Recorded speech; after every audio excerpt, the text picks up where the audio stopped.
Hari ini kita akan belajar satu firman Tuhan tentang hukum kerajaan. Nah, Bapak Ibu Saudara, kita baca di Matius 20 ayat 1 sampai dengan ayat 16. Perumpamaan tentang orang-orang upahan di kebun anggur. Kita baca sama-sama ayat pertama. Adapun hal kerajaan sorga sama seperti seorang tuan rumah yang pagi-pagi benar keluar mencari pekerja-pekerja untuk kebun anggurnya. Setelah ia sepakat dengan pekerja-pekerja itu, ia mengenai upah sedinar sehari. Ia menyuruh mereka pergi ke kebun anggurnya. Kira pukul 9 pagi ia keluar pula dan dilihatnya ada lagi orang-orang lain menganggur di pasar. Katanya kepada mereka, pergi jugalah kamu ke kebun anggurku dan apa yang pantas ku berikan kepadamu. Dan mereka pun pergi. Kira-kira pukul 12 dan pukul 3 petang ia keluar pula dan melakukan hal yang sama seperti tadi. Kira-kira pukul 5 petang ia keluar lagi dan mendapati orang-orang lain. Lalu katanya kepada mereka, mengapa kamu menganggur saja di sini sepanjang hari? Kata mereka kepadanya, karena tidak ada seorang pun yang mengupah kami. Katanya kepada mereka, pergi jugalah kamu ke kebun anggurku. Ketika hari malam, tuan itu berkata kepada mandurnya, panggillah pekerja-pekerja itu dan bayarkan upah mereka, mulai dengan mereka yang masuk terakhir hingga mereka yang masuk terdahulu. Maka datanglah mereka yang mulai bekerja kira-kira pukul 5 dan mereka menerima masing-masing 1 dinar. Kemudian datanglah mereka yang masuk terdahulu, sangkanya akan mendapat lebih banyak, tapi mereka pun menerima masing-masing 1 dinar. Ketika mereka menerimanya, mereka bersungut-sungut kepada tuan itu. Katanya, mereka yang masuk terakhir ini hanya bekerja 1 jam dan engkau menyamakan mereka dengan kami yang sehari suntuk, bekerja berat dan menanggung paras terik matahari. Tetapi tuan itu menjawab seorang dari mereka, saudara, aku tidak berlaku adil terhadap engkau. Bukankah kita sepakat sedinar sehari? Ambillah bagianmu dan pergilah. Aku mau memberikan kepada orang yang masuk terakhir ini sama seperti kepadamu. Tidakkah aku bebas mempergunakan milikku menurut kehendak hatiku? Atau iri hatikah engkau karena aku murah hati? Demikianlah orang yang terakhir akan menjadi yang terdahulu dan terdahulu akan menjadi yang terakhir. Kembali ke slide. Bapak Ibu Saudara, cerita ini mungkin juga dilema kehidupan kita. Mungkin ada saatnya kita komplain kepada Tuhan. Di sini kita bisa melihat kebun anggur berbicara tentang kerajaan sorga. Dan juga Tuhan itu adalah Allah sendiri dan para pekerja itu adalah kita sebagai manusia. Seringkali kita komplain kepada Tuhan. Tuhan, kenapa saya sudah bekerja keras? Saya sudah bangun pagi-pagi. Saya sudah melakukan ini. Saya sudah melakukan itu. Tetapi kok saya tidak diberkati? Atau kita berkata, Tuhan, kenapa saya yang bekerja siang dan malam. Tetapi kok tetangga saya hanya bekerja seperti biasa saja. Dia gak pernah lembur. Tetapi kenapa dia bisa menikmati hidupnya. Kenapa dia bisa punya ini. Kenapa dia bisa punya itu. Kenapa dia bisa punya rumah. Bapak Ibu Saudara, tanpa kita sadari, kita pernah ada di posisi ini. Kita komplain kepada Tuhan. Kita berkata, Tuhan, bukankah saya ini sudah rajin ibadah Tuhan? Tuhan, bukankah saya sudah bangun pagi-pagi, saya berdoa. Tapi kok kenapa Tuhan, orang di sebelah sana, dia santai saja kerjanya, tetapi kok hidupnya lebih beruntung dan berhasil ketimbang saya. Saya sudah melakukan segala sesuatu Tuhan. Tetapi ternyata orang yang hanya bekerja biasa-biasa saja. Hidupnya lebih mapan dari saya. Bapak Ibu Saudara, hari ini kita akan berbicara dan kita akan belajar tentang hukum kerajaan sorga. Karena hukum kerajaan sorga itu tidak sama dengan hukum di dunia ini. Kalau hukum di dunia ini 1 tambah 1 sama dengan 2. Tapi kalau hukum kerajaan sorga 1 tambah 1 bisa 11, bisa 100, bisa berapapun. Tergantung seberapa Tuhan mau berkati kita. Di sini kita akan belajar Bapak Ibu Saudara. Seorang tuan yang punya kebun anggur dalam perumpamaan. Yang tidak lain adalah Tuhan sendiri yang punya kerajaan sorga. Diumpamakan pagi-pagi benar. Jam 9 pagi dia keluar mencari pekerja-pekerja di kebun anggurnya.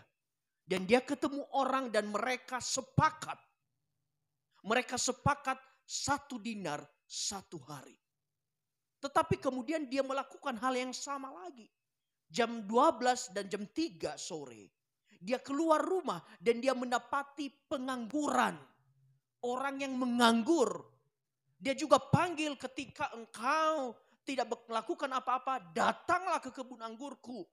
Dan aku akan memberikan yang pantas kepadamu. Mereka juga tidak komplain Bapak Saudara.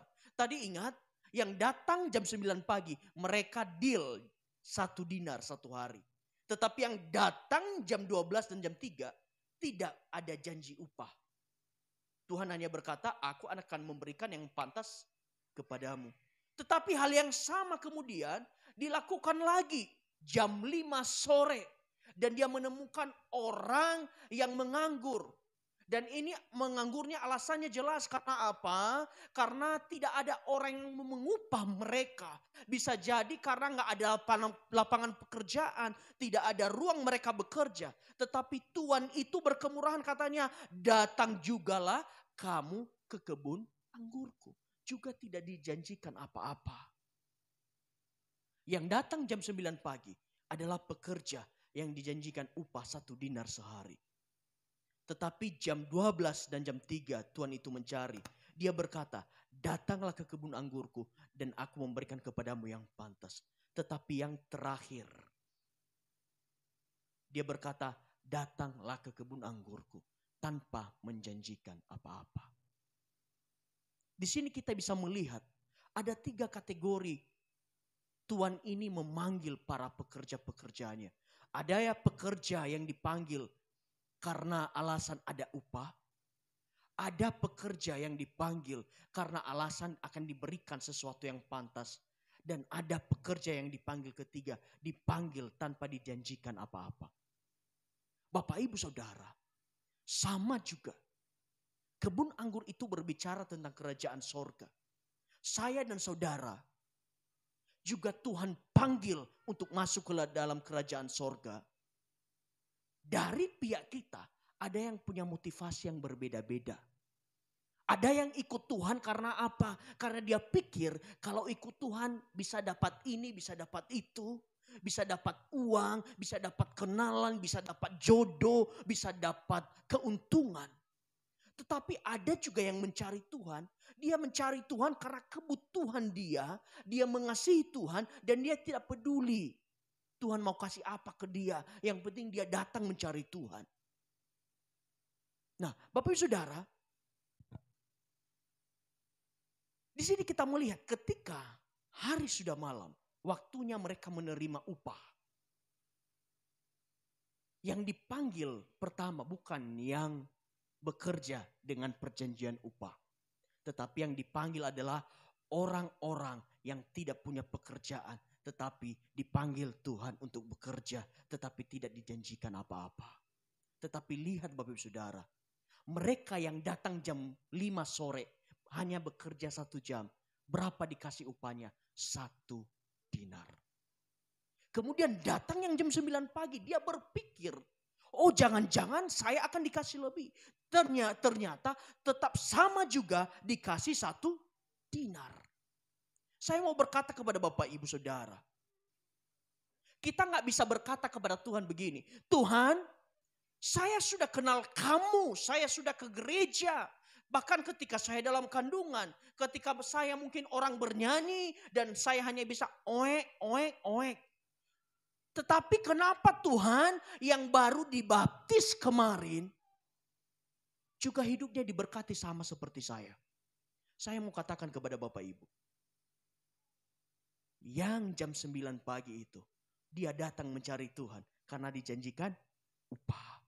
Tetapi yang datang jam 5 sore datang dengan ketulusan hati. Tetapi Tuhan tahu setiap orang yang tulus akan diberkati Tuhan. Bapak Ibu Saudara yang datang ke tempat ini, yang bukan alasan apa-apa, tetapi hanya mau mencari Tuhan. Gak peduli Bapak Ibu Saudara, engkau jadi orang Kristen baru hari kemarin. Tetapi kalau engkau sungguh-sungguh mencari Tuhan, Tuhan bisa berkati hidupmu sama dengan orang yang sudah jadi orang Kristen puluhan tahun.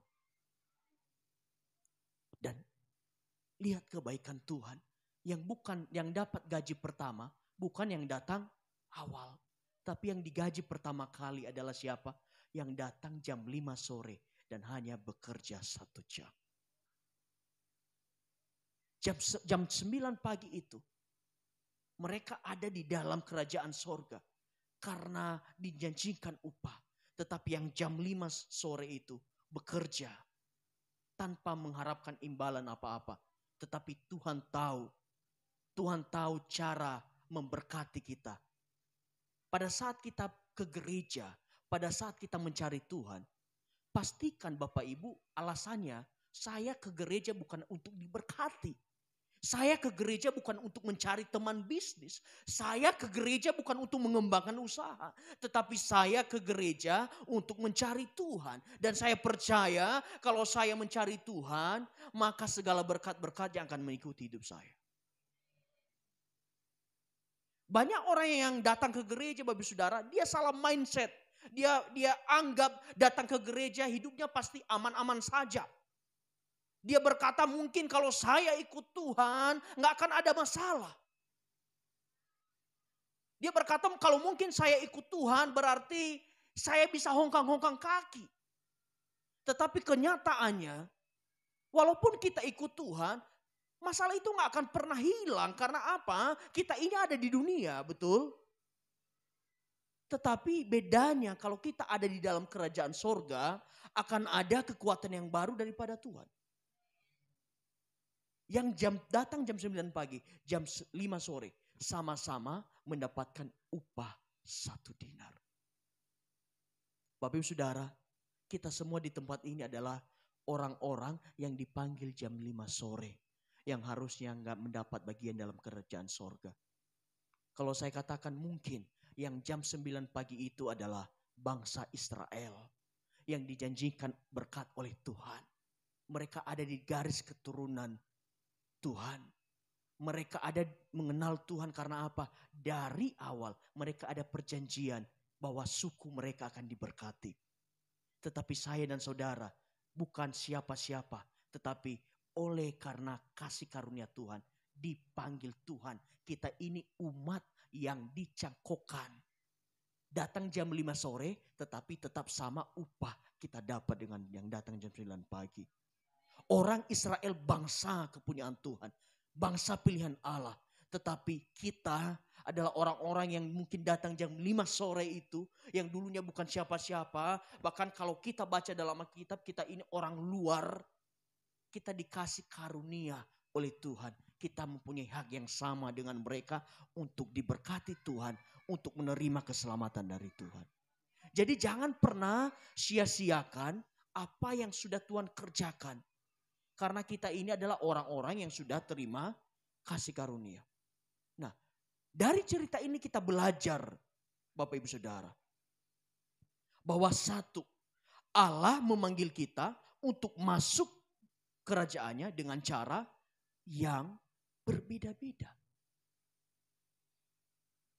Matius 20 ayat 1 dikatakan begini. Adapun Allah kerajaan sorga sama seperti seorang tuan rumah.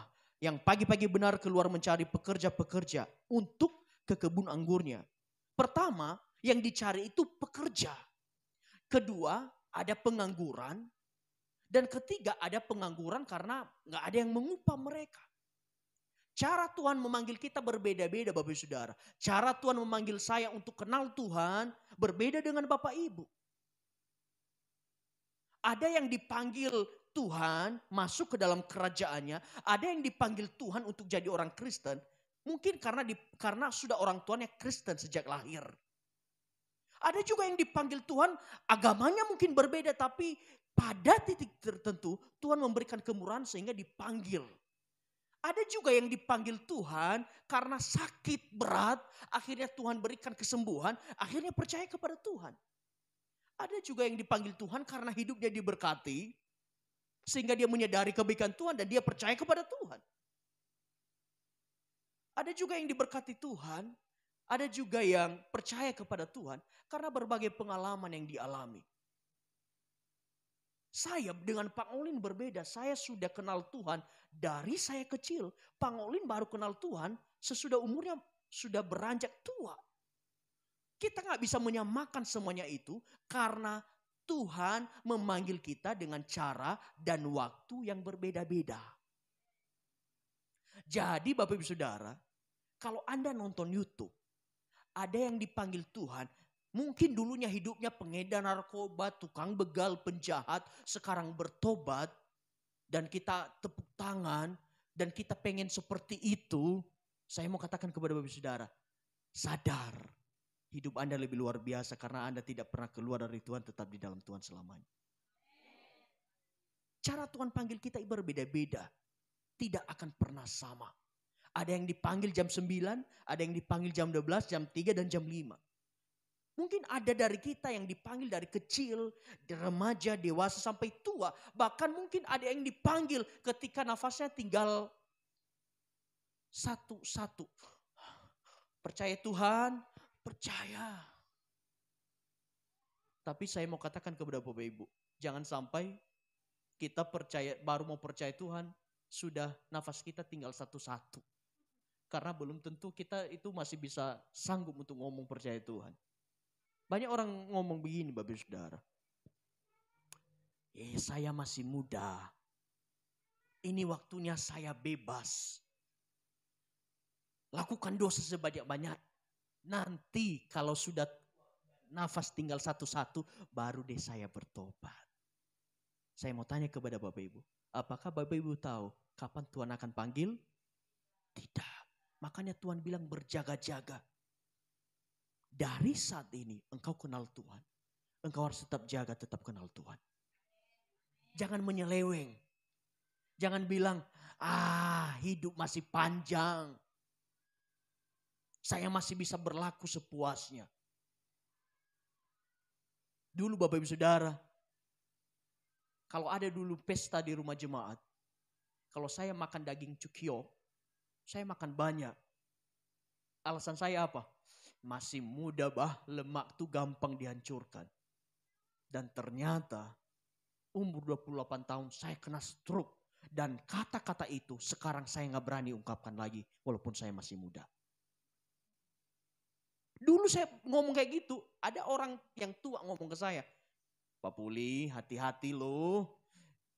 Saya bilang aman Pak, masih muda, masih kuat. Ternyata 28 tahun kena stroke karena ngajak makan. Sama juga di hidup kita Bapak Saudara. Jangan kamu masih muda, kamu masih punya kekuatan. Ini saatnya kamu melakukan dosa sebanyak-banyaknya. Nanti bertobatnya kalau sudah tua. Tapi saya mau ingatkan kepada Bapak Saudara, bisa saja di umurmu yang masih muda sekalipun Tuhan panggil. Makanya semenjak engkau sudah kenal Tuhan, jangan neko-neko. Katakan kiri kanan, jangan neko-neko. Jangan belok-belok. Amin. Karena Tuhan bisa panggil engkau jam 9, Tuhan bisa panggil engkau jam 12, jam 3 dan jam 5. Karena tidak semua kita di tempat ini dipanggil jam 5. Bisa jadi awal Tuhan panggil untuk bertemu dengannya. Jadi harus jaga-jaga. Karena cara Tuhan manggil kita tuh beda-beda. Dan yang pertama itu adalah Allah memanggil kita dengan cara yang berbeda. Yang kedua Bapak Ibu Saudara, bahwa Allah pasti menepati janjinya. Sebaliknya apakah kita taat melakukan perintah Tuhan? Matius 20:10 dikatakan begini. Kemudian datanglah mereka yang masuk terdahulu. Sangkanya akan mendapat lebih banyak. Tetapi mereka pun menerima masing-masing 1 dinar. Bapak Ibu Saudara, kira-kira terima gaji sesudah selesai kerja atau sebelum kerja? Sesudah. Hukum kerajaan surga juga begitu Bapak Ibu Saudara. Terima upah itu setelah melakukan segala perintah Tuhan. Setelah mereka bekerja seharian, baru malam harinya mereka terima upah. Perkaranya begini, kita gak pernah melakukan apa-apa untuk Tuhan, tetapi untuk Tuhan minta gaji. Kita nggak pernah berbuat sesuatu sesuai perintah Tuhan, tapi kita nuntut Tuhan. Tuhan berkati saya. Saya mau katakan hari ini kepada Bapak Ibu. Berkat Tuhan itu pasti dalam hidup Bapak Saudara sesuai yang dijanjikan Tuhan. Tetapi perkaranya kita ada melakukan kehendak Tuhan nggak dalam hidup kita. Sebagai orang Kristen kita mengharapkan anak-anak kita baik-baik. Tapi kita tidak pernah melakukan tanggung jawab kita untuk mendidik mereka takut akan Tuhan. Itu gak akan mungkin Bapak Ibu Saudara. Kita berdoa keluarga kita diberikan damai sejahtera. Tetapi kita tidak pernah serahkan keluarga kita di tangan Tuhan. Seringkali yang terjadi adalah kita meminta, menuntut Tuhan untuk melakukan sesuatu dalam hidup kita. Tapi kita lupa untuk melakukan bagian kita di dalam Tuhan. Saya mau katakan kepada Bapak Ibu, sampai kapanpun tidak ada berkat untukmu kalau engkau tidak melakukan perintah Tuhan. Tidak akan ada sesuatu yang wow dalam hidupmu kalau engkau tidak membawa dirimu melakukan kehendak Tuhan. Jadi kita harus yakin percaya janji Tuhan itu pasti digenapi. Siapa yang suka ayat ini? Semuanya akan ditambahkan kepadamu. Siapa yang suka? Yuk. Suka ya? Manis sekali ya? Tetapi kita lupa Bapak Ibu. Sebelum semuanya itu akan ditambahkan kepadamu. Di awalnya dikatakan. Carilah dahulu kerajaan Allah dan kebenarannya. Maka semuanya itu akan ditambahkan kepadamu. Lakukan dulu perintah Tuhan, maka Tuhan janji semuanya akan ditambahkan dalam hidup. Jangan sampai kita lupa, kita gedor-gedor Tuhan. Tuhan tambahkan ini, Tuhan tambahkan ini, tapi kita lupa melakukan kerajaan Allah dalam hidup kita. Malam hari ini, hukum kerajaan sorga yang berlaku adalah kita diberkati, kita disertai.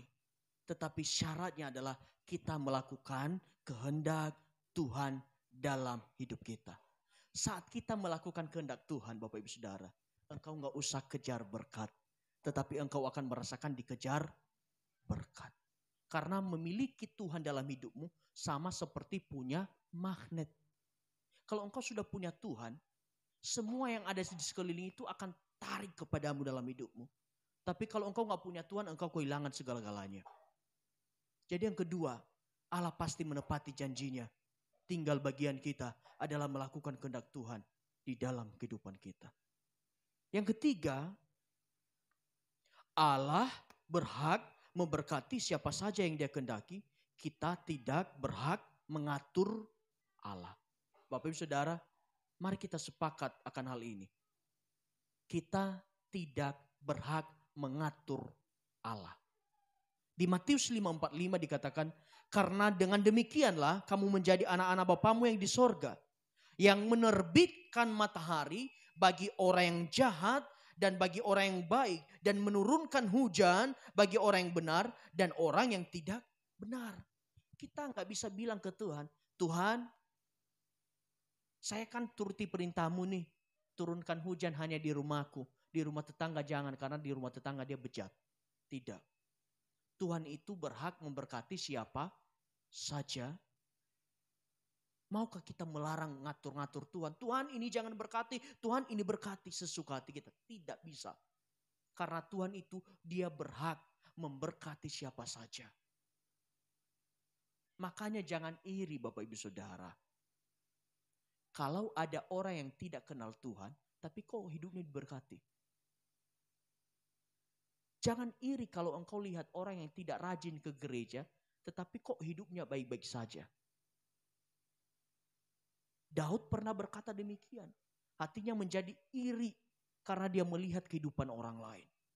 Tapi saya mau katakan kepada Bapak Saudara, jangan pernah bandingkan dan melihat hidup orang lain. Lihatlah hidupmu sendiri. Dan tepat pada waktunya, Allah itu tahu kapan engkau diberkati. Kapan engkau dilimpahi. Jadi Allah itu berhak memberkati siapa saja yang Dia kehendaki, dan itu bukan urusan kita. Ketika tetangga kita punya TV baru, ikutlah bersuka cita. Jangan sampai ketika orang lain punya TV, punya motor baru, kita menjadi panas hati dan kita komplain ke Tuhan. Tuhan, dia kan gak pernah ibadah, kok bisa dapat motor baru? Tuhan, kan dia gak ini, dan gak ini. Bapak Ibu Saudara, hari ini tepat 8 tahun pernikahan kami. Dan puji Tuhan kami masih pacaran terus menerus, hanya berdua. Dan saya periksa hati saya, tidak sekalipun saya tanya ke Tuhan, Tuhan, kenapa saya tidak dikasih keturunan, tidak dikasih anak? Bukankah saya sudah melayani Tuhan? Bukankah saya sudah melakukan pekerjaan Tuhan? Bukankah hidup saya mungkin cukup mapan untuk punya anak? Karena saya tahu, Tuhan lebih tahu kapan kita punya segala sesuatu.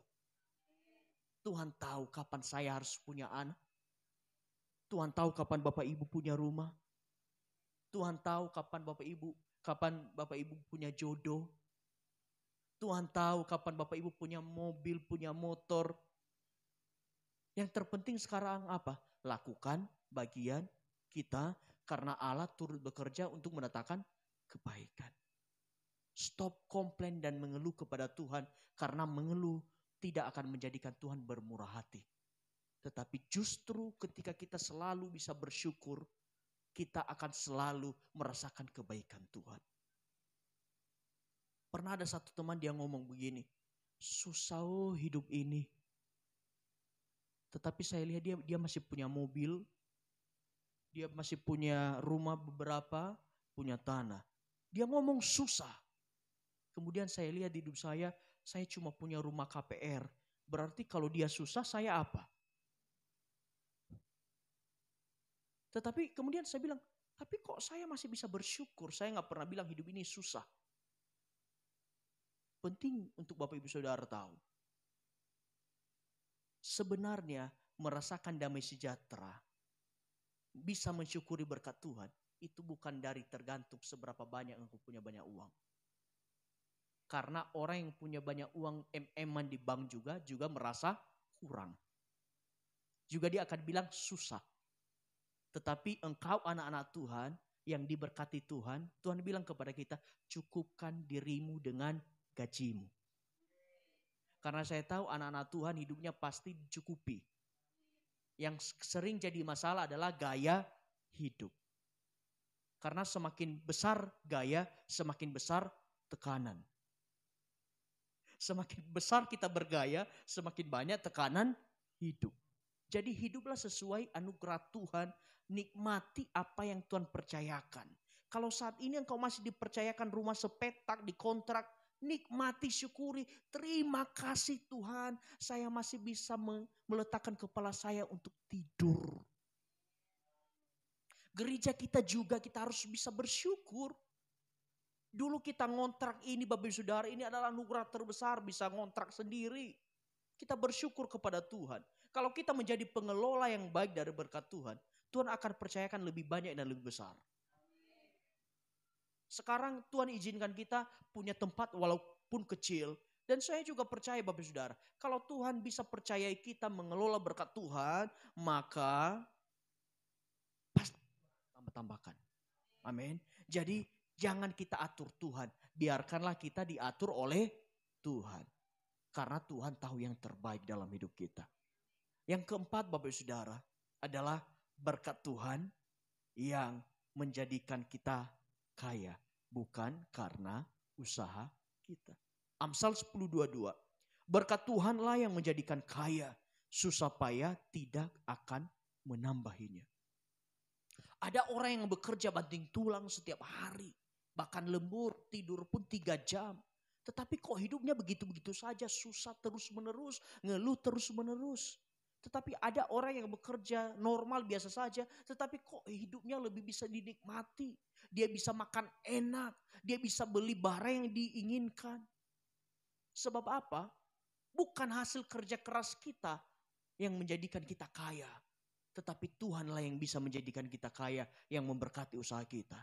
Bukan berarti kita tidak melakukan apa-apa kemudian Tuhan berkati. Tidak. Kita bekerja, orang lain juga bekerja. Sama-sama kita bekerja.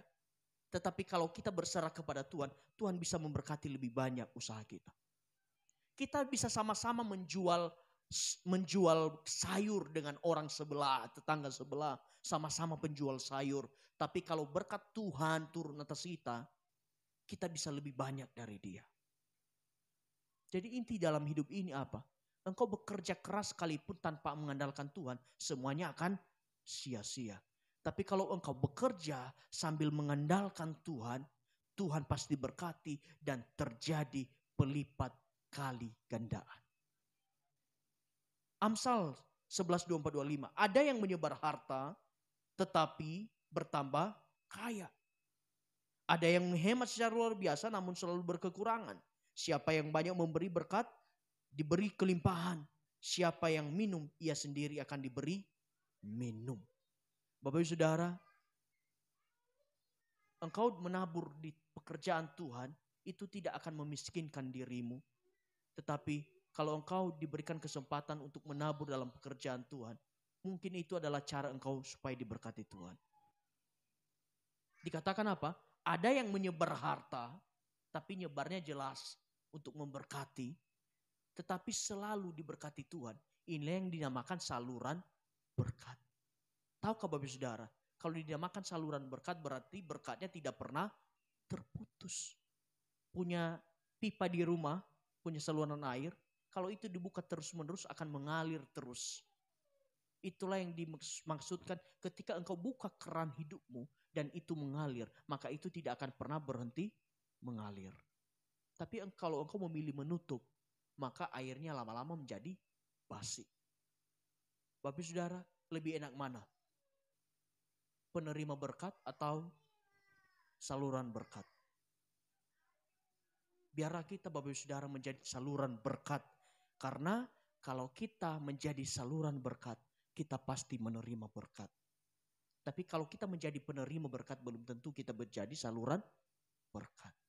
Jadi berkat Tuhan yang menjadikan kita kaya, usaha kita gak akan menambahkan apapun dalam hidup kita. Yang terakhir Bapak Saudara, bahwa Allah memberkati kita dengan adil dan pantas.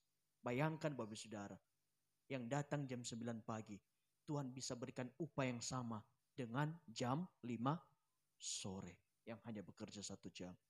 Kira-kira dari gambar ini, menurut Bapak Ibu yang adil yang mana? Kiri atau kanan? Kiri atau kanan? Yang adil yang mana? Oh iya. Oke. Kira-kira kiri atau kanan? Kiri. Kita klarifikasi dulu. Yang sebelah sini kiri, yang sebelah sana kanan. Nah, yang kiri angkat tangan. Tadi ada yang bilang kiri. Udah bertobat tengah jalan. Yang kanan. Haleluya. Bapak Saudara, sebelum kita bertobat, sering kita kira Tuhan itu adil dengan yang kiri. Sama-sama dapat. Kalau saya dapat motor, kalau tetangga saya dapat motor, saya juga harus dapat motor.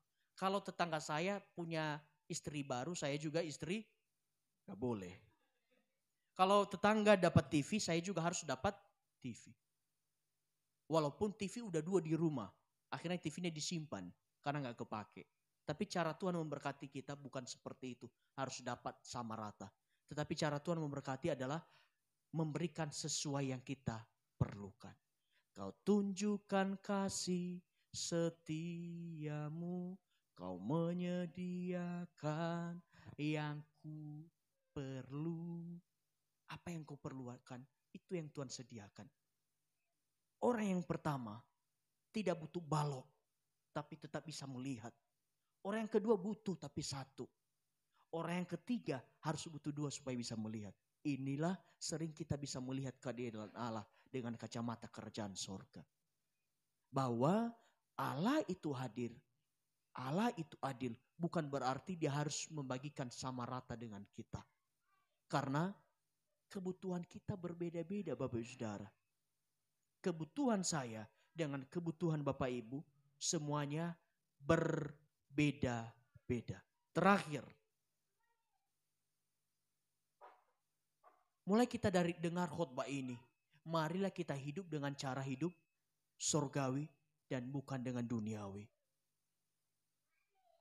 Jangan kita hidup dengan cara hidup duniawi, transaksional. Kalau kamu berikan saya satu, saya juga berikan kamu satu. Tapi cara hidup kerajaan sorga, saya berikan kamu satu, saya tidak mengharapkan apa-apa. Sebab saya tahu Tuhan akan memberkati hidup saya. Makanya berapa kali saya katakan kepada Bapak Ibu, apabila Bapak Ibu memberikan sesuatu kepada sesama jemaat, jangan berharap ada balasan. Jangan pernah mengharapkan balasan dari apa yang engkau tabur. Karena kalau engkau menanam tauge satu malam habis. Tapi kalau engkau tanam biji durian, mungkin saat itu engkau gak menerima apa-apa. Tapi beberapa tahun ke depan duriannya itu akan tumbuh dan hasilnya lebih besar. Kalau engkau saat ini menabur, itu adalah benih yang satu saat akan bertumbuh, menghasilkan buah, dan itu akan jadi saluran berkat dalam hidupmu. Satu yang saya tahu, orang yang murah hati akan selalu diberkati Tuhan. Amin.